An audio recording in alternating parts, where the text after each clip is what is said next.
à la radio municipale de Ziguinchor. Nous avons comme émission l'environnement en question. Nous avons comme invité notre cher frère Boubacar Mbalo. Boubacar, bonsoir. Voilà, bonjour monsieur. Voilà, bonjour monsieur Djedjou. Monsieur Djedjou, oui. Merci de m'avoir invité. Et voilà, je salue de passage tous les auditrices et auditeurs de Radio Municipale de Ziguinchor. Merci beaucoup, chers internautes. Nous vous disons, l'émission L'environnement en question, c'est le premier numéro et c'est de tous les mardis de 16h à 17h. Vous pourrez nous suivre à partir de Radio Municipale Ziguinchor, RNZ TV sur Facebook et dans d'autres éditions, vous pourrez nous suivre sur YouTube. Et nous avons du côté du digital, Big Rich. Il est big et il est riche. Il va me donner beaucoup d'argent, n'est-ce pas? Ok, merci beaucoup. Le menu de cette émission, d'abord, nous allons permettre à notre invité de se présenter. Après cela, il va nous expliquer les deux structures dont il représente ici, ACD et Club Changement Climatique. Nous allons aussi parler des problèmes environnementaux, particulièrement de la déforestation en Casamance. Nous allons parler des solutions à préconiser et des actions menées sur le terrain par vos deux structures. Donc voici campé le menu de notre émission. Et sans tarder, nous invitons M. Boubacar à se présenter à nos différents internautes qui nous suivent en ce moment en direct. Ok, merci M. Djedjou. Voilà, pour me présenter, je dirais Boubacar Mbalo. Je me nomme Boubacar Mbalo, né en Casamance, plus particulièrement à Kolda, grandi à Dakar et résident actuellement à Ziguinchor, que j'espère vivre pour toujours, parce que j'ai l'habitude de Ziguinchor, c'est ma ville de cœur. J'ai appris à aimer Ziguinchor. Voilà, je suis étudiant au niveau du département sciences juridiques de l'Université Saint-Sec de Ziguinchor, mais aussi je suis titulaire d'un brevet technique agricole au niveau du CNF stagiaire, Centre national qui forme les techniciens en agriculture et génie rural. Je suis le président de la commission environnementale du mouvement Action Citoyen pour le développement de la Casamance et du club changement climatique de Ziguinchor. Merci. Voilà, M. Balo, peut-être vous devez être un juriste, mais un juriste qui peut-être qui a l'amour fou de l'environnement, parce qu'en vous connaissant, nous avons collaboré plusieurs fois dans beaucoup d'actions citoyennes. Mais revenez un peu nous présenter la structure ACD. On entend ACD souvent sur le terrain, on entend Club Changement Climatique. Revenez un peu sur l'histoire de ces deux structures. Voilà, merci M. Djedjou. La question elle est importante. Bon, je dirais, je commencerai d'abord par ACD. Comme vous le dites, ACD c'est un mouvement qui est né dans les années 2015. Mais bon, comme vous le savez, comme tous les mouvements, on est né, bon, on a fait quelques actions, mais en fait, nous avons commencé à vraiment s'imposer, je voulais dire, à être connus au grand public à partir de 2018 avec la marche qu'on avait organisée pour lancer BAT. Aussi, après cette marche, on avait fait une descente au niveau des îles de la basse Casamance, les îles Nyomoun, Djogé. On avait vraiment comment dirais-je même, c'était pour accompagner vraiment, pour ressentir les problèmes que vivent les populations dans ces localités. Et à la suite de ça, on avait établi de différents projets, que ce soit des projets de quai de pêche, que ce soit des ponts, que ce soit des boulangeries, que ce soit des jardins, que ce soit tant d'autres actions au niveau de ces îles-là, mais aussi au niveau de la commune. On a eu même un travail avec même la mairie de Ziguinchor et dans certaines localités. Et pour le club changement climatique, je dirais le club est né en 2018 avec l'ONG Action Solidaire International Asie qui avait établi 21 clubs de changement climatique au niveau des 21 villes dont le club de Ziguinchor. Mais il faut dire que on avait 21 clubs au départ, mais c'est le club de Ziguinchor, changement climatique de Ziguinchor, qui après un an d'existence parce que chaque année il y a une sorte d'université qui regroupe tous les clubs et on va présenter les actions de chaque club et le club de Ziguinchor avait l'honneur d'être devant, d'être le premier parmi les 21 clubs, ce qui lui a fallu de gérer la présidence du plateforme nationale des jeunes contre les changements climatiques au Sénégal. Encore, c'est l'honneur pour Ziguinchor. Ouais, c'est un honneur pour Ziguinchor et ça aussi on le doit au point focal du club changement climatique de Ziguinchor qui est le président du conseil régional de la jeunesse, M. Talibé Diallo, mais aussi avec la mairie de Ziguinchor parce que M.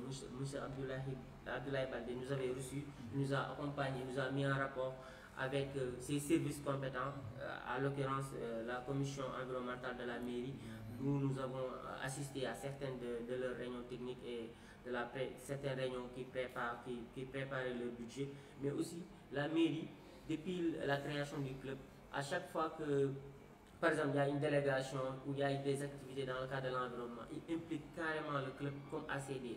C'est pour dire que, voilà, si on peut aussi parfois, on a eu à mener des activités, c'est grâce à l'aide du monsieur le maire. Oui, ACD, c'est vrai qu'au début, ACD, c'était un peu difficile avec la mairie.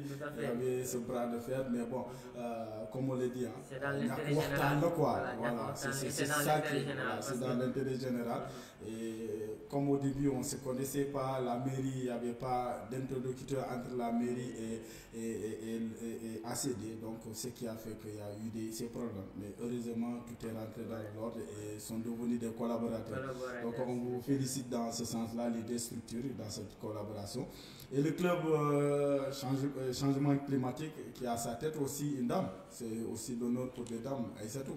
Oui, bon, en fait, c'est Aïssatou qui est la présidente. Du mouvement ACD, okay, mais la vice-présidente du club changement climatique, dont le président est Sadouba. Ah d'accord, Sadou.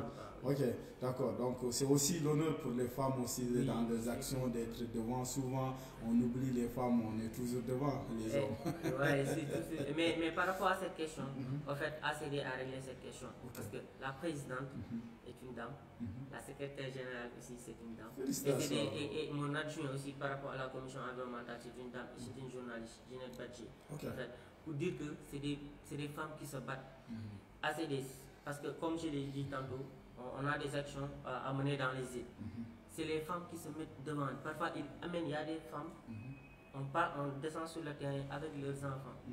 Lors de notre dernière tournée, il y avait une dame, membre de ACD, qui a quitté Dakar avec son enfant pour aller jusque dans les îles de Noumou, traverser comment dirais-je même. C'était un peu risqué. Moi, ça m'a marqué. Je me dis que pour dire que les dames sont engagées dans le développement local, dans le développement rural de ces collectivités. Bon, c'est tout un honneur et je pense qu'on vous encourage. C'est des structures qui sont en train de se battre sur le terrain. Personnellement, on en reviendrait dans vos actions, vos monnaies. Personnellement, en tout cas, nous avons eu à collaborer dans certaines actions, surtout dans notre quartier. Donc, pour vous dire, voilà.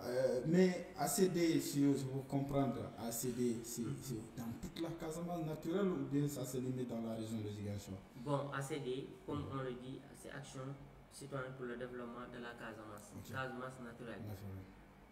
Ziguinchor, Kolda, Sédhiou. Dont moi-même, je suis le coordinateur de ACD, Kolda.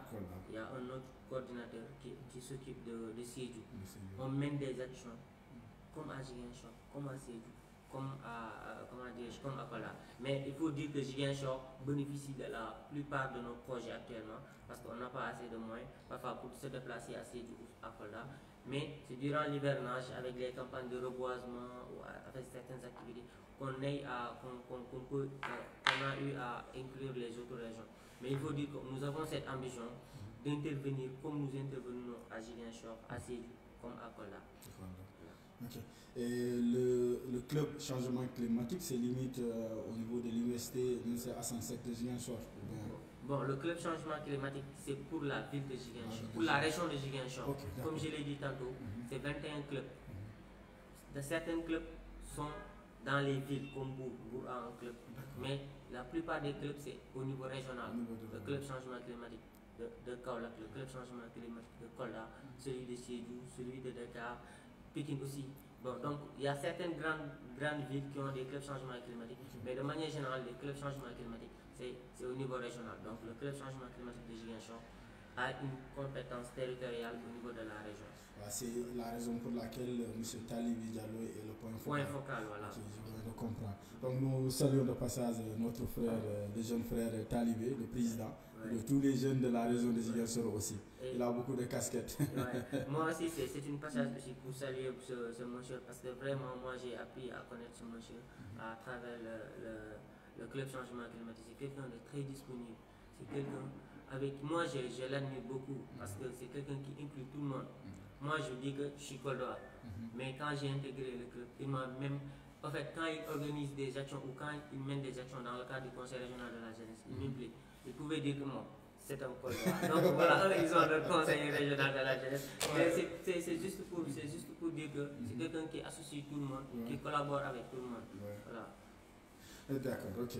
Donc, et aussi, nous aussi, hein, on vous salue vous aussi pour votre engagement. C'est vrai qu'il vous a impliqué, mais vous aussi, vous êtes quelqu'un de très déterminé. Et comme je l'ai dit, hein, vous êtes un amoureux véritable de l'environnement. Vous aimez l'environnement, vous êtes quelqu'un qui est fou amoureux de l'environnement. Je cherche le mot pour déterminer votre engagement pour la protection de l'environnement. Donc j'en suis témoin et franchement, on vous encourage dans cette dynamique. Hein. Tous jeunes doivent être engagés pour la protection de l'environnement. Ce qui nous permet d'évoquer. Franchement, M. Balo, aujourd'hui, il est triste de constater la déforestation au niveau de la Casamance naturelle, Kolda, Sédhiou, la région de Ziguinchor. En tant que défenseur de l'environnement, quel est votre sentiment par rapport à ce phénomène? Bon, comme vous le dites, c'est une question vraiment, moi, qui me passionne déjà, mais qui me fait mal. Parce que, en fait, la Casamance naturelle, comme on le dit, c'est un joyau qu'on avait au Sénégal, comme on le dit, c'est la terre bénie du Sénégal, si je peux le dire ainsi. Et en fait, quand on remonte les images dans les années 90, dans les années 80, 70, même dans les années 2000, la première chose qui vous frappe quand vous êtes en Casamance, c'est les arbres, c'est l'environnement, c'est la verdure. En fait, c'était beau. Il y avait des gens qui se déplaçaient de Dakar pour venir dans la sud, rien que pour découvrir ces richesses forestières, ces richesses culturelles qui existaient en Casamance. Et aujourd'hui, la Casamance, je prends l'exemple de Ziguinchor, on a le milieu Djola, le bois sacré. On ne peut pas le faire sans, sans cette forêt. Oui. Donc c'est pour dire que cette question de préservation, de protection de l'environnement est à la fois écologique, mais aussi culturelle, parce que c'est notre identité. L'identité de toute Casamance, c'est cette forêt, c'est cette nature qui en quelque sorte colore notre belle région de la Casamance. En fait, cette question, comme j'ai l'habitude de le dire, c'est plus une nécessité. On a besoin de se développer, certes, mais on a besoin de préserver cette forêt. Parce que notre développement, on ne peut pas se développer sans cette forêt. Et ça me fait mal, hein, ça me fait mal de voir que... Il y a quelqu'un qui me disait, oui, on parlait de la verte Casamance, mais lui, il n'ose plus écrire verte Casamance. Parce que s'il peut trouver un autre mot à la place une autre couleur à la place de verte. Bon, a-t-il raison de s'inquiéter véritablement? Voilà. En fait, il faudra même s'inquiéter, plus que s'inquiéter même, parce que c'est des hectares de forêt qu'on perd chaque année. Plus de 40 000 d'après les statistiques de forêt qu'on perd en Casamance et de manière générale. Parce que je ne peux pas dire du Sénégal. Parce que la forêt, c'est d'abord la Casamance, quoi. La vraie forêt, on le trouve en Casamance. Donc c'est des hectares de forêt qu'on perd au niveau de la Casamance. Que ce soit à Médina Yerofla, dont je suis originaire, que ce soit à Sédhiou, dans le Bounkiling, que ce soit à Bindona. Peut-être le département qui a eu à conserver un peu cet aspect, cette forêt, c'est le département du Sud. Mais La Casamance, c'est l'aspect culturel qui préserve. Voilà, c'est ça. Donc, eux, ils ont plus ou moins eu à arriver à faire une bonne gestion de leur forêt. Mais c'est des hectares et des hectares de forêt qu'on a perdu en Casamance. Quand nous, parfois, nous descendons sur le terrain, que ce soit à MIF, parce que je mène des activités à MIF, que ce soit dans le Buntu, dans certaines zones, comment dirais-je même, Sénoba, dans le Kabada. Mais c'est des hectares de forêt qu'on a perdu. Et ça te rend triste en tant qu'amoureux de la nature de voir que ce qui permettait de s'identifier par rapport à la Casamance a tendance à disparaître. Voilà, donc moi je ne dirais pas il faut enlever le mot vert, mais je dirais vert clair, quoi, vert foncé, parce qu'on a perdu pas mal de forêts, mais les causes de cette déforestation. Oui, c'est évident, le problème est là. Essentiellement anthropique, dû au fait de l'homme. Ouais, parce qu'on a toujours coexisté, nos grands-parents ont toujours coexisté avec cette forêt. Parce que la forêt nous sert, hein, parce que il faut comment dirais-je même, en prendre pour construire nos maisons, nos habitats. Ça sert aussi de sans cette forêt. Parce que ça a une garantie écologique. Actuellement, on parle des questions de changement climatique. Mais les inondations. Tant d'autres. Oui, je prends l'exemple de Bignona Tamori. Je pense qu'il y a aussi un problème de sensibilisation, de conscientisation de la jeunesse par rapport à cette question de déforestation. J'ai échangé avec un jeune, je lui ai dit, mais nous, il y avait un temps, à 17h, vous n'osez même pas vous approcher vers le lycée agricole de Bignona, parce que la forêt était intense. Aujourd'hui, à 2h du matin, vous pourrez faire le thé là-bas. Donc, il y a une déforestation énorme. Mais le jeune m'a dit, si nous ne coupons pas ces bois, qu'est-ce que nous allons faire? On n'a pas d'emploi. Je lui ai dit, ok, il n'y a pas d'emploi, mais aujourd'hui, les routes de Tamor sont impraticables. Et vous savez, qu'est-ce qui explique cela? Les arbres que vous avez coupés. C'est ces arbres-là qui retenaient l'eau de ruissellement. Aujourd'hui, il n'y a pas ces arbres-là. Et Tamori, c'est une pente. Tout à fait. Donc, voilà, il y a des parties de Tamori qui sont coupées du reste de Bignona. Tout à fait, vous avez parfaitement raison. Il y a un problème de sensibilisation. Moi, je me dis qu'il faut aller même au-delà de la sensibilisation, parce que ce que nous faisons au niveau du club, au niveau de ACD, nous menons des campagnes de sensibilisation. Mais en fait, parfois, quand vous descendez sur le terrain, parfois, vous êtes dans le dilemme, parce que c'est des gens qui sont extrêmement pauvres, qui ont besoin, parfois, manque d'emploi, qui ont au chômage. Donc, des pères de famille qui ont besoin de nourrir aussi leur famille, ils n'ont pas d'autre alternative. Ils vont dire que bon, comme les gens coupent, quand vous amenez le tronc, vous avez minimum 100 000, 200 000, c'est pour subvenir à mes besoins familiaux. Donc, je vais couper la forêt.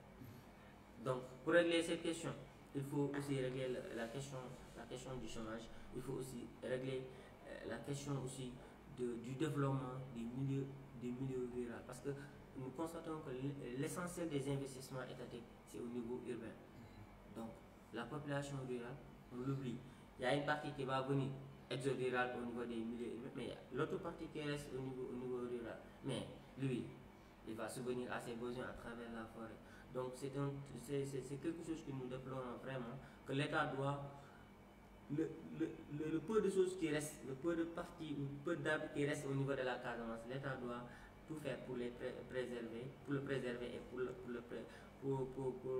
les générations futures, parce que les générations vont grandir, nos petits-fils, on va les dire que la Casamance était... Il y avait la vue du Casamance, expliquer l'histoire, voilà. Mais ils n'auront pas l'occasion de voir cette vertu que nous parlons. Donc, c'est un combat de tout un chacun, de toute Casamance en premier, parce que avant l'État vient, c'est nous d'abord. Qu'est-ce que nous pouvons faire? Sensibiliser. En tant que jeunes, peut-être les gens qui ont fait des études, des gens qui ont les porteurs de voix, il faut que nous descendions sur le terrain, mener des campagnes de sensibilisation, de conscientisation, vraiment parler avec ces braconniers, les expliquer carrément. C'est pas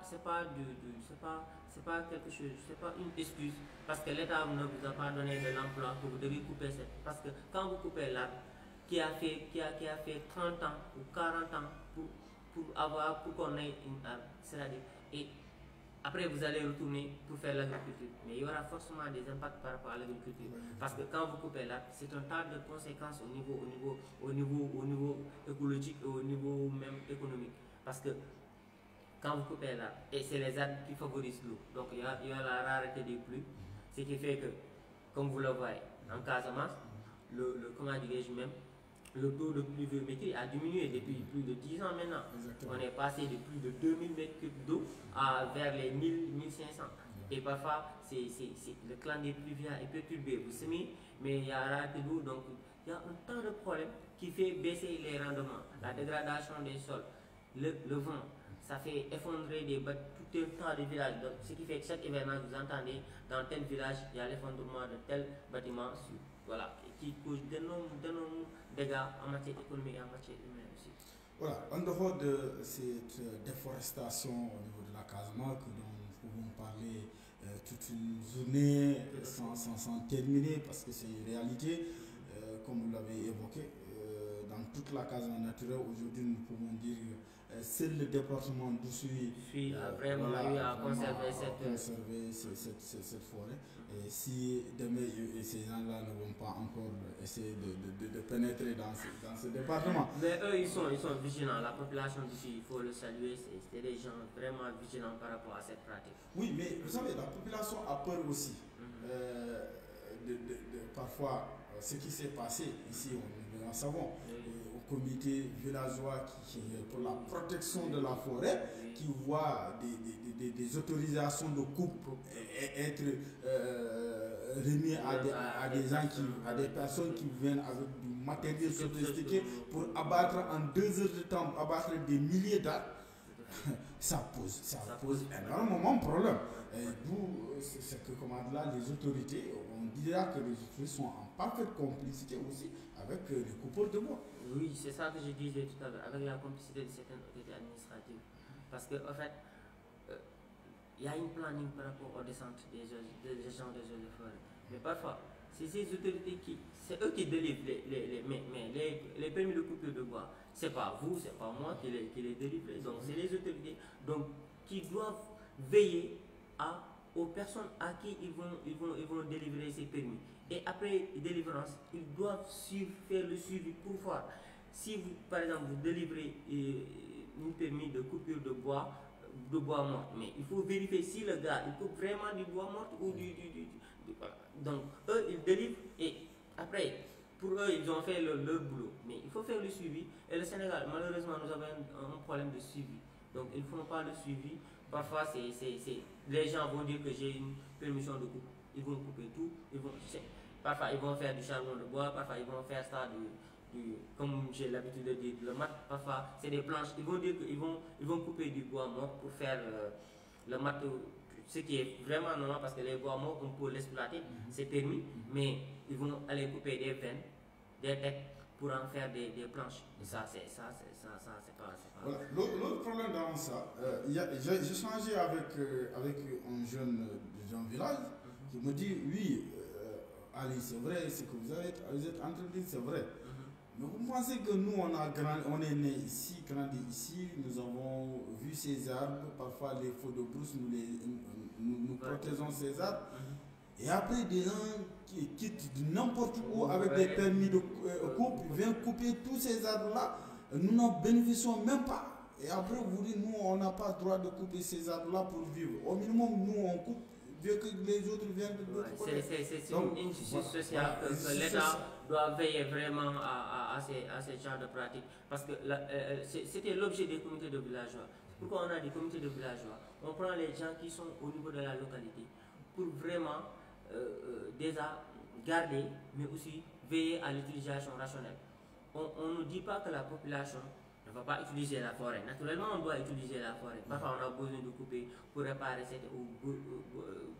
besoin de couper pour peut-être comme je dirais, pour les bois de chauffage, tout cela. Mais pour permettre de cuisiner voilà, aussi. mais si c'est pour des pratiques illicites, là vraiment, ces jeunes-là ont eu raison aussi de se révolter parce que vous ne pouvez pas grandir. Parfois, c'est vous-même qui reboisez. Si les campagnes de reboisement, c'est vous qui le faites. Et 20 ans, 30 ans après, on dit que non, les gens qui viennent de Fungalimi vont venir à Ziguinchor pour couper vos arbres. Ça sera une sorte d'injustice que les jeunes vont voir cela comme une injustice et ils vont révolter. Et ce qui avait entraîné en quelque sorte la fameuse, comment dirais-je même, l'événement de Brofaï qu'on regrette toujours. Et je me dis que l'État, de plus en plus, doit veiller par rapport à ces comités de village, le fonctionnement et la délivrance aussi des permis de voilà, comme le disait un de mes encadreurs, mon professeur Bakazu Sendia, qui disait que le colon avait plus de vision que l'État du Sénégal aujourd'hui. Parce que le colon a su préserver la forêt casamassaise, a créé des tampons pour protéger cette forêt. Et malheureusement, ce sont les Sénégalais même qui sont en train de détruire cette forêt casamassaise. Oui, bon, en fait, là, bon, c'est un peu compliqué de le dire parce qu'il y a eu toujours parfois cette volonté étatique, de préserver, en quelque sorte, si je peux le dire ainsi. Mais, en fait, c'était beaucoup plus efficace au temps des Blancs. Parce que je prends l'exemple de Adia avec l'université à Saint-Cyr. Cette zone-là, cette zone de Casson. Ouais. Mais ces arbres-là, c'est les Blancs qui l'ont implanté là-bas. C'est dans les années 60. Maintenant, les gens qui venaient pour construire les bâtiments là, de l'université, mais le promoteur avait coupé certains de ces arbres. Il a fallu l'intervention des élèves de l'EATA de l'époque qui ont signalé ça aux autorités compétentes pour dire que, en fait, on coupe pour habiter. Et le blanc, il aménage. Quand il coupe pour habiter, il va reboiser. Mais c'est ça que nos grands-parents faisaient. C'est pourquoi nous, quand on a grandi, on a trouvé la forêt. Parce qu'ils l'utilisaient quand ils coupaient pour l'utilité, mais ils reboisaient. Et c'est ça, c'est-à-dire, c'est ces pratiques-là qu'on doit préconiser actuellement au niveau de la population. On peut utiliser la forêt, mais il faut aussi, de temps en temps, planter pour la reforester un peu et pour régénérer certaines espèces, parce que sinon, il y a beaucoup d'espèces qui ont disparu actuellement en Casamance. Et c'est des espèces qui existaient des milliers et des milliers au niveau de la Casamance. Oui, c'est une réalité, mais nous sommes convaincus, M. Mbalo, que nous tous, nous sommes nés en Casamance, nous avons grandi, nous avons utilisé la forêt. C'est pas avec votre hache que vous allez détruire une forêt d'une manière extraordinaire. C'est les industriels, les gens qui sont comme les séries qui se sont installés en Casamance et hyper protégés parce que vous trouvez parfois les séries protégées par l'armée sénégalaise qui se trouvent comme là. Vous prenez l'exemple de Django. Le cantonnement militaire et la série de Django sont ensemble. Donc, ce qui donne une vision à la population que on n'y peut rien. Oui, tout à fait. C'est un peu déplorable, comme vous le dites. Comme les Chinois aussi qui se trouvent en Gambie. Bon, Sénégal, vous n'avez rien à faire dans le territoire gambien.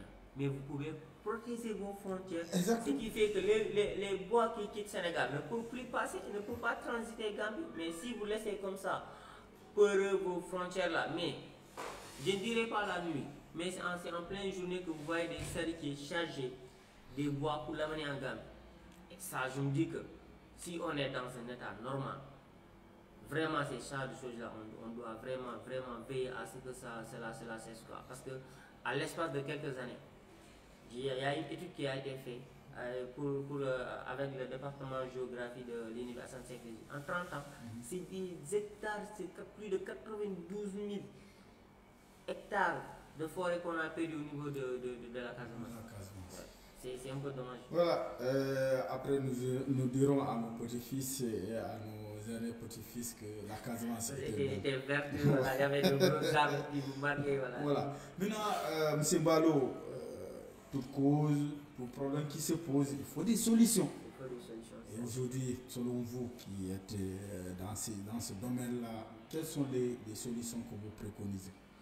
Solution, je dirais d'abord sensibiliser la population, sensibiliser les autorités compétentes, sensibiliser l'État, conscientiser la population, surtout les jeunes qui actuellement dans cette pratique illicite, ils occupent la première place parce qu'en tant que les jeunes, ils ont une vision, ils ont des rêves, voilà, comme leur homologues qui se trouvent dans le milieu urbain, ils veulent aussi en quelque sorte subvenir à leurs besoins.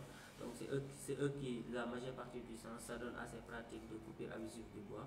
Donc c'est sensibiliser, comme je le disais, la population, aller parler avec eux, faire des porte à porte. Je sais que parfois certains disent que la sensibilisation est inefficace parce que ça fait des années qu'on sensibilise, mais la sensibilisation n'est jamais assez. Il faut toujours descendre sur le terrain, sensibiliser, conscientiser. Ça c'est un facteur. Et l'autre facteur, c'est l'État du Sénégal, qui est garant de tous les Sénégalais, qui est chargé de préserver les personnes et les biens et les ressources forestières. Parce que, il faut le dire, ça fait quelques années, on parle des réformes ont été prises pour prendre en charge, pour en quelque sorte réglementer l'utilisation de ces ressources forestières, de ces ressources naturelles de manière générale. Mais il faut que cette volonté soit de manière concrète. Il faut recruter assez de personnel compétent pour protéger ces espaces-là, protéger nos frontières au niveau du sud, mais aussi au niveau du nord, parce que dans les villes de Kaolack, ce qui va avec. Donc il faut qu'une volonté étatique vraiment pour cette protection de l'environnement. Il faut l'éducation environnementale dans les écoles. Il faut que l'État inclue un programme de reboisement environnemental au niveau des écoles, dans le programme au niveau des écoles. Parce que, en fait, même au-delà de cette déforestation, mais les questions environnementales, les problèmes, la majeure partie, c'est des questions qu'on pouvait régler avec l'éducation environnementale, avec la sensibilisation. Mais malheureusement, même si peut-être, bon, je dirais pas, je ne maîtrise pas le programme national, même si je ne dirais pas, il n'y a pas des aspects peut-être, des cours peut-être liés à l'éducation environnementale, mais ce n'est pas efficace. Il faut des cours beaucoup plus efficaces. Et on le fait de manière comment dirais-je même, récurrente. Je parle sous votre contrôle. Il y avait quelques années de cela, on parlait de l'éducation civique, de certaines matières qui permettaient à l'élève vraiment d'être préservé, d'être conscient par rapport à son milieu de vie, d'être un bon citoyen, diminuer la pollution. Vous voyez, mais maintenant, bon, je ne dirais pas ça n'existe pas comme je l'ai dit, mais c'est des choses que nous avons eues à l'occasion d'étudier, mais que c'est des programmes qui ont tendance à disparaître dans le programme national au niveau de l'éducation. Donc, il faut sensibiliser, il faut une bonne éducation environnementale, il faut l'engagement de l'État, mais il faut surtout des campagnes de reboisement, et surtout des campagnes de reboisement au niveau de la Casamance et au niveau national, parce que aussi, il faut le dire, le Sénégal, on a tendance à négliger l'environnement. Et actuellement, on ne parle plus du développement. On parle des objectifs du développement durable. Et les objectifs du développement durable, ce n'est pas l'industrie seulement. Il faut prendre en compte, c'est un développement qui prend en compte l'aspect environnemental. Donc, on a besoin de cet environnement si on veut se développer. Comme on a tendance à le dire, c'est un pays Sénégal émergent, mais pays Sénégal émergent vert. On ne peut pas se développer sans l'environnement. Donc, on ne peut pas, bien qu'on mène des politiques de développement, mais il faut que ces politiques de développement-là prennent en compte les questions environnementales. Donc, il faut des campagnes de reboisement. Depuis quelques années, on dit, parfois vous entendez des campagnes de reboisement, on veut reboiser 20 millions de plantes au niveau, au niveau du Sénégal, mais parfois, bon, c'est des chiffres qu'on a du mal à retrouver sur le terrain. Parce que nous activons sur des campagnes de reboisement. Mais parfois, quand vous saisissez les autorités, vous avez du mal à obtenir des plantes au niveau du Sénégal. Donc, pour mener vos activités sur le terrain. Donc, on doit sensibiliser davantage, reboiser davantage et essayer vraiment de réglementer l'utilisation de l'environnement et surtout des ressources forestières. Mais est-ce que dans le cadre de la sensibilisation, ce n'est pas un problème de méthode qu'il faudrait revoir, s'il ne faudrait pas plus impliquer la population locale dans cette question de sensibilisation, revoir les démarches comme peut-être Parce que si parfois l'État, au niveau central, élabore un programme, cherche ses partenaires, il y a les moyens qui sont là, voilà, viennent dans une localité, pensent qu'on va lâcher. Mais après l'événement, les gens retournent à leurs anciennes méthodes. Est-ce qu'il ne faudrait pas changer de démarche à ce sujet-là? Tout à fait, M. Diédhiou, je suis tout à fait d'accord avec vous. Il faut savoir que l'environnement, c'est l'une des 9 domaines de compétences transférées aux collectivités territoriales. Donc, si vous venez au niveau de la commune, comme au niveau départemental, il y a des compétences partagées entre la commune et le département. Donc, comme vous le dites, si l'État élabore des politiques allant dans le cadre de la sensibilisation, allant dans le sens de la protection de l'environnement, ces politiques-là aussi doivent être en quelque sorte, je dirais aussi, menées en collaboration avec les autorités locales. Parce que c'est ça en fait l'objectif même de l'acte 3 de la décentralisation. C'est des compétences qu'on donne aux collectivités parce qu'on pense que ces gens-là sont beaucoup plus proches de la population. C'est des compétences que les populations locales pourraient eux-mêmes gérer de manière beaucoup plus efficace parce que c'est eux qui maîtrisent plus leur communauté, leur milieu de vie. Donc il faut impliquer davantage les populations. Et d'habitude, les actions de sensibilisation, c'est dans le milieu urbain qu'on va mener toute une tas de festivités. Mais dans le milieu rural, il y a peu d'actions de sensibilisation. Donc il faut l'État s'investir davantage dans la sensibilisation des populations rurales et locales qui sont beaucoup plus exposées à ces pratiques de déforestation. Donc, voilà. En dehors de ça, vous avez parlé de...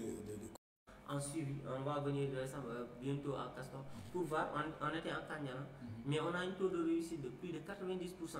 Parce que, comme vous l'avez dit, on avait travaillé avec les ASC et c'était un mouvement de base. Mais c'est eux-mêmes qui ont réalisé le suivi.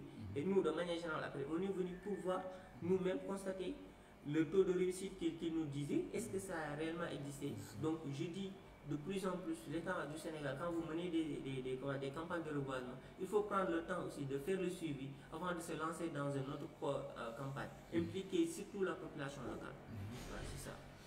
Vous avez préconisé, il n'y a pas d'autres solutions par rapport à ces questions environnementales, surtout du côté de la déforestation en Casamance? Bon, déforestation, comme je l'ai dit, on a parlé de la sensibilisation, de la conscientisation et d'élaboration d'une politique d'éducation environnementale, comment dirais-je même, de revoir que l'État s'implique davantage ou revoir sa politique de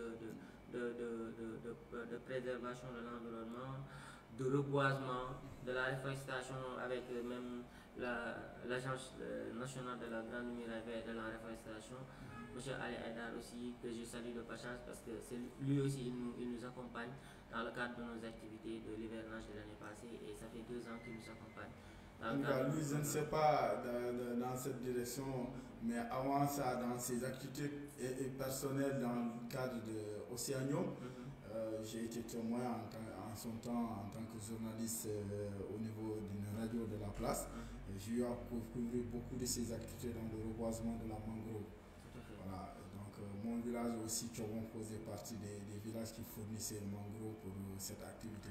Donc on lui dit félicitations, il a permis en tout cas reboiser beaucoup de mangroves au niveau de la Casamance naturelle. Monsieur Haïdar, moi j'ai l'habitude de le dire, c'est mon idole. Je le dis très sincèrement, moi c'est mon idole dans le cadre de la préservation de l'environnement.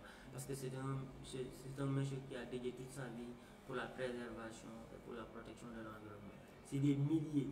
Moi quand j'ai suivi une des émissions qu'on l'avait invité à faire, c'est plus de 150 millions. Les gens disent comment ça c'est possible? Je dis mais quand vous êtes pas passionné, c'est des millions d'arbres qu'il a plantés, un peu de Sénégal et un peu partout. C'est quelqu'un qui a vraiment un amour par rapport à la nature et il se bat chaque jour par rapport à ça. Même au niveau de l'agence, parce que comme je l'ai dit, on est en partenariat, ça fait 2 ans qu'il nous accompagne par rapport à nos programmes qu'on mène dans les écoles de Ziguinchor et dans nos programmes aussi hivernage. Donc, et cette année aussi, on espère que ce partenariat va continuer. Voilà. Donc, au-delà de la réforestation, du reboisement, comme je le disais, il faut plus de collaboration entre les autorités centrales et les autorités locales. Parce que comme je l'ai dit, l'environnement c'est une compétence transférée. Maintenant, il faut que l'État veille aussi à une bonne exécution de cette compétence. Parce que les collectivités locales, il y a un manque de moyens. Et l'environnement, c'est quelque chose qui demande d'énormes moyens. Donc il faut que l'État augmente le budget des collectivités locales pour prendre en charge cette question qui est vitale, pour notre développement. Voilà, il nous reste 10 minutes à passer ensemble. Nous allons permettre à notre invité de revenir sur les actions de ACD d'abord, avant d'élaborer les actions menées par le club changement climatique. Voilà, donc action menée par ACD, comme je le disais, après notre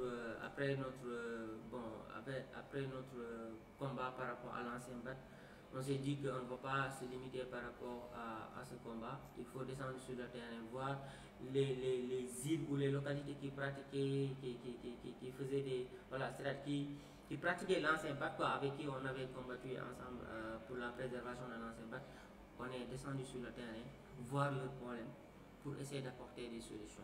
C'est dans ce cadre-là qu'on avait élaboré un projet pour Djatok Noumou, un projet de construction de quai de pêche, de boulangerie, de, comment dirais-je même, des campements au niveau de ces localités-là. Et aujourd'hui, on dit Alhamdoulilah Rabbil Alamin. Ce qu'on avait, cette vœu qu'on avait, on l'a réalisé. Donc dans ces villages-là, dans ces villages à Djatok, je parle sous le contrôle des populations de Djatok. Ah, je suis du groupe, hein. Voilà, vous avez possibilité d'aller vérifier. Voilà, donc vous avez cette possibilité de vérifier, vous-même, ou contacter les habitants de Djatok. Je parle sous le contrôle qu'il y a un quai de pêche qui a été construit par ACD pour ces populations. À base, et c'est pour dire qu'il y a toujours cet aspect de prendre en compte l'aspect environnemental. Donc, c'est à base de pneus c'est ces pneus-là qui gênaient la circulation au niveau de Ziguinchor qu'on a récupéré pour aller en faire un quai de pêche digne de son nom. Et il y a une boulangerie aussi, parce que cette boulangerie de Djatok couvre plus d'une dizaine de villages. C'est là qui approvisionne plus d'une dizaine de villages par rapport à le pain ou le diola aussi est en concurrence actuellement avec le Sérère. Voilà, c'est ça. Donc c'est des quais de pêche, c'est des campements. Même le quai de pêche de Nyoumou, on a finalisé durant l'hivernage passé. C'est un quai de pêche, c'est un tas d'actions de quais de pêche, bon, je ne peux pas lister, la liste elle est longue d'actions qu'on a menées au niveau de ces villes, mais nous, la particularité par rapport à Djatok, au-delà de ça, on a accompagné les femmes, on a créé des projets, des domaines d'activité par rapport aux femmes. Il y a une partie qui va gérer l'élevage, on a construit là-bas, employer, financer, les femmes s'activent sur ça, et ça fait plus de 3 mois qui sont en train de s'activer par rapport au poulailler. Il y a une partie, on a créé là-bas aussi une ferme. Les femmes aussi sont en train de cultiver durant l'hivernage pour faire le maraîchage. Il y a une partie qui gère la transformation des fruits de mer, une partie qui gère la fabrication de savon. Donc c'est pour dire qu'en quelque sorte, on a relancé les activités économiques de cette localité qui est nous. Et il y a des programmes aussi ficelés pour les autres localités. Il y a beaucoup de gens qui nous contactent, mais il faut dire que ACD n'a pas un budget énorme, n'a même pas de budget. Donc c'est à travers les bonnes volontés de la Casamance, les partis, les membres de ACD qui se trouvent dans le diaspora, mais aussi au niveau local, qui cotisent des 1000 francs, des 2000, des 5000 pour mener ces activités au niveau de ces localités. Donc au-delà de ça, moi, la commission environnementale que je gère, j'ai élaboré pas mal d'activités. J'avais lancé depuis l'année passée un projet appelé une maison, une plante en Casamance. Donc comme ACD a une portée régionale, dont nous avons eu l'occasion de le dérouler à Castor dans votre AIC, à Kandialan, dans beaucoup d'AIC ici au niveau de Ziguinchor. On est parti aussi au niveau de Sédhiou avec la commune de Samsamba. On a travaillé on avait effectué là-bas un reboisement au niveau de la commune de Samsamba, et on avait aussi donné plus de 1000 pieds d'anacarde à cette population. On avait départagé ça avec les villages de cette localité de Samsamba à Kolda, avec le partenariat de M. Al-Eda qui nous avait donné des cocotiers. On a eu aussi à reboiser des centaines de cocotiers au niveau de la région de Kolda. Voilà, donc c'est un tas d'activités qu'on a eu à faire au niveau de ces 3 régions. Il y a un programme aussi qui concerne les écoles primaires et élémentaires, parce qu'on a constaté qu'il y a des écoles qui ont eu un problème d'arbres d'ombrage dans les eaux de pause. Les élèves n'avaient pas là où s'asseoir pour se reposer un peu. Donc on a, depuis 2018 quand même, on a eu avec l'accompagnement des services locaux, des agents des eaux et forêts et M. Aïdar, on a eu à reboiser là-bas des arbres, construire des bancs écologiques au niveau de ces établissements, tant au niveau de Ziguinchor, au niveau de Bignona, avec, je sais que vous le connaissez, le niveau Ahoussane. Actuellement, quand vous partez là-bas, vous trouvez des plantes reboisées par ACD. C'est excellent. Voilà. Et même, il y a le club Salam de Bignona aussi, avec qui on travaille aussi. On veut créer même cette année une forêt communautaire au niveau de comment dirais-je même, de Bignona. Mais cette année, on a innové avec un autre programme de sensibilisation, mais aussi de formation, d'initier les élèves dans les métiers de l'agriculture. On a testé cette année avec le SEM Kenya, avec Baji, avec M. Djiba. Voilà. On a créé là-bas une ferme de quelques milliers, de quelques mètres carrés pour initier, pour occuper les élèves déjà, les mercredis et les samedis, pour les occuper, mais aussi pour les apprendre comment cultiver le laitue appelé salade, c'est les inclure ces valeurs, voilà, conscience verte, voilà, ces valeurs, voilà, qui va les permettre, au-delà de l'éducation, mais d'avoir des compétences liées au domaine de l'agriculture, mais de manière un peu ramassée en matière d'ACD. Il y a tant d'autres activités qu'on a eu à faire et qu'on programme de faire durant l'hivernage et durant les mois qui viennent, mais de manière succincte, c'est ça que je peux dire par rapport aux activités menées par ACD. Voilà, mais pour les activités du club changement climatique, qui est aussi un partenaire de la mairie de Ziguinchor, des actions avec le conseil régional, nous salutations toujours au président Talibé, voilà, et nous l'encourageons vraiment avec son équipe dans ce domaine. Ok, voilà, merci. Comme vous l'avez dit, le club changement climatique aussi, comme dit, c'est avant tout un club qui s'active sur la sensibilisation et la formation, dont je gère la commission chargée de la formation et de renforcement de capacité. Donc, nos premières activités allaient dans le sens déjà dans le cadre du vie. Donc, faire des set-setals, faire des aménagements. On a eu même à travailler avec la mairie de Ziguinchor pour l'aménagement de Corentas et dans certaines localités. Avec des jeunes de Hébreu. Voilà, des jeunes de voilà. Donc, au-delà de ça, on menait des campagnes de sensibilisation dans les écoles, dans les CM, que ce soit dans les lycées de Djibo, CMT. On a eu à parcourir beaucoup de ces CM pour sensibiliser les élèves par rapport à l'éducation environnementale, par rapport aux questions changement climatique, comment atténuer, comment s'adapter par rapport, parce que c'est des questions, on ne peut pas y échapper les changements climatiques. Voilà, c'est des phénomènes naturels, donc, mais comment s'adapter par rapport au changement climatique, comment atténuer cela. Donc, c'est ça qu'on faisait dans les différents établissements de Ziguinchor. Après, on a eu à former un club aussi des élèves par rapport au changement climatique. Eux-mêmes, actuellement, ils sont chargés. Leur mission, c'est de former leurs autres compatriotes ou les autres collègues qui sont dans les écoles. Au-delà de ça, on a eu, avec le conseil régional, on a eu à mener des campagnes de reboisement, que ce soit au niveau de Djemberin avec 2 éditions que dans les autres localités. Donc on a eu aussi à participer dans beaucoup de séminaires. Et on est dans une plateforme appelée ADN Développement Durable qui s'active pour le développement et pour la préservation des côtes au niveau des 21 îles de la basse Casamance. Donc le club changement climatique est partie prenante, dont la présidence même est gérée par le président du club changement climatique, M. Sarouba. Donc moi je suis le coordinateur adjoint, donc je lui sauve. Mais moi non, quand les peuples ne savent pas la préservation de l'environnement, les peuples c'est de s'occuper des bœufs. Mais quand vous parlez des bœufs, vous êtes toujours dans l'environnement. Vous savez pourquoi? Parce que le pâturage, on a besoin de l'environnement pour le faire, on a besoin d'espace pâturage pour le faire. Okay. Donc c'est un tas d'activités qu'on a eu à faire, des reboisements, comme je l'ai dit, parce que d'habitude le club changement climatique regroupe toutes les associations environnementales de la commune en quelque sorte de Ziguinchor. Donc ACD même est membre du club changement climatique, Greenpeace, comment dire, SOS Environnement, tant d'autres activités qui s'activent sur l'environnement. Donc il y a un programme vaste qu'on est en train de dérouler dans les écoles, qu'on est en train de dérouler dans les quartiers pour la préservation de l'environnement. Voilà, on me signale du côté du régie que le temps est fini. Je vais permettre à mon invité de revenir un peu sur ce qu'il envisage, le club, les différentes associations et dans le domaine de l'environnement. Voilà. Comme on le dit souvent, votre dernier mot. Dernier mot, voilà. Okay. Donc, mais je ne souhaite pas que ça soit votre dernier mot.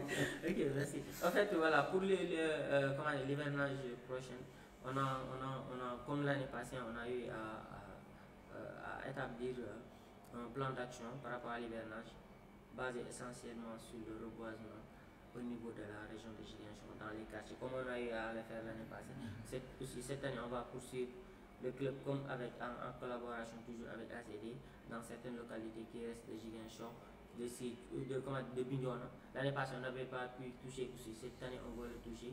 Voilà. Au-delà de ça, après, on envisage d'aller à Sédhiou, mener aussi là-bas des campagnes de reboisement, tant au niveau de la ville de Sédhiou que dans les localités qui se trouvent aux alentours. Voilà. Et au niveau aussi de Kolda avec ACD, toujours en partenariat avec l'agence de la reforestation de M. Aïdan. On compte mener aussi là-bas des campagnes de reboisement, tant au milieu urbain, mais aussi au milieu rural. Cette année, ce qu'on va faire, c'est vraiment s'activer sur tous des reboisements qui vont toucher certaines localités touchées par la déforestation, comme Pata, comme Medina Yerofula, comme Fafukuru. On est entré en contact avec les autorités étatiques locales, les agents des eaux de forêt, mais aussi des amicales des étudiants, des associations de femmes, pour vraiment voir dans le cadre de l'hivernage prochain comment essayer de mettre en place des actions de reboisement dans ces localités-là et profiter pour aussi sensibiliser, mais aussi former les populations dans les questions liées à l'environnement. Donc je terminerai par là. Il y a le club de l'environnement de l'Université Assane Seck de Ziguinchor aussi, dont je suis membre, actuellement je suis le coordinateur, qui compte fêter la journée du 5 juin au niveau de l'Université Assane Seck de Ziguinchor. Donc le club est membre du Green Team.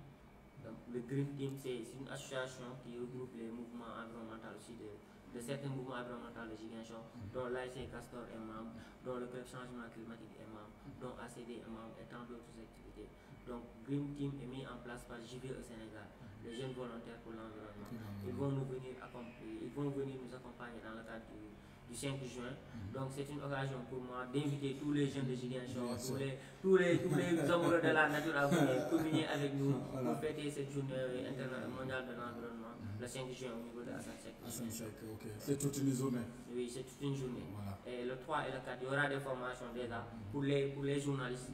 Sur les questions environnementales, sur le métier digital, les questions, une formation digitale sur les questions environnementales. Le 3, ça c'est pour les journalistes et les organisations de base. Le 4, ce sera une formation aussi par rapport au métier de digitalisation pour les étudiants. Voilà. Et le 5, ce sera... J'espère que RMZ sera... Non, vous êtes déjà invités parce que je couvre les activités de vous êtes invités. D'accord, voilà, ok. Bon, tout le plaisir est pour moi de vous remercier d'avoir répondu parce que c'est aujourd'hui que je vous ai contacté. Je vous dis véritablement merci beaucoup d'avoir accepté cette invitation. C'est notre premier numéro. Nous allons continuer la collaboration. Personnellement aussi, nous avons eu à collaborer en ce moment. J'étais président de l'AIC Castor.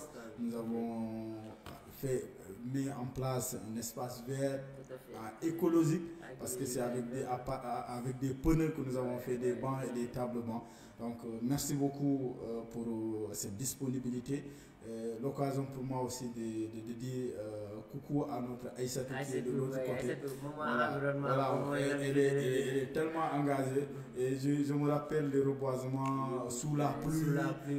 Voilà, c'était vraiment joli. Et j'ai vu une demoiselle engagée et qui aime la nature. Donc, de remercier tout le monde, de remercier tous les jeunes qui sont engagés dans la gestion de l'environnement, dans la reforestation de la Casamance, mais pour défendre les intérêts de la forêt, défendre la forêt.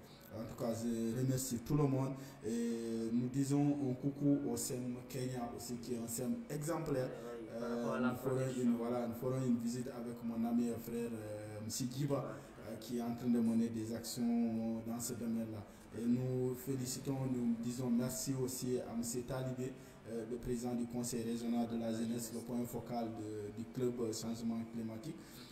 Nous l'encourageons avec tous les jeunes et nous disons aussi merci au président de la commission environnement de la mairie qui collabore véritablement avec vos structures. Donc merci et nous remercions tous ceux qui sont en train de suivre RMZ TV et nous vous donnons rendez-vous mardi prochain avec d'autres invités pour parler de la question de l'environnement. Merci beaucoup. Merci.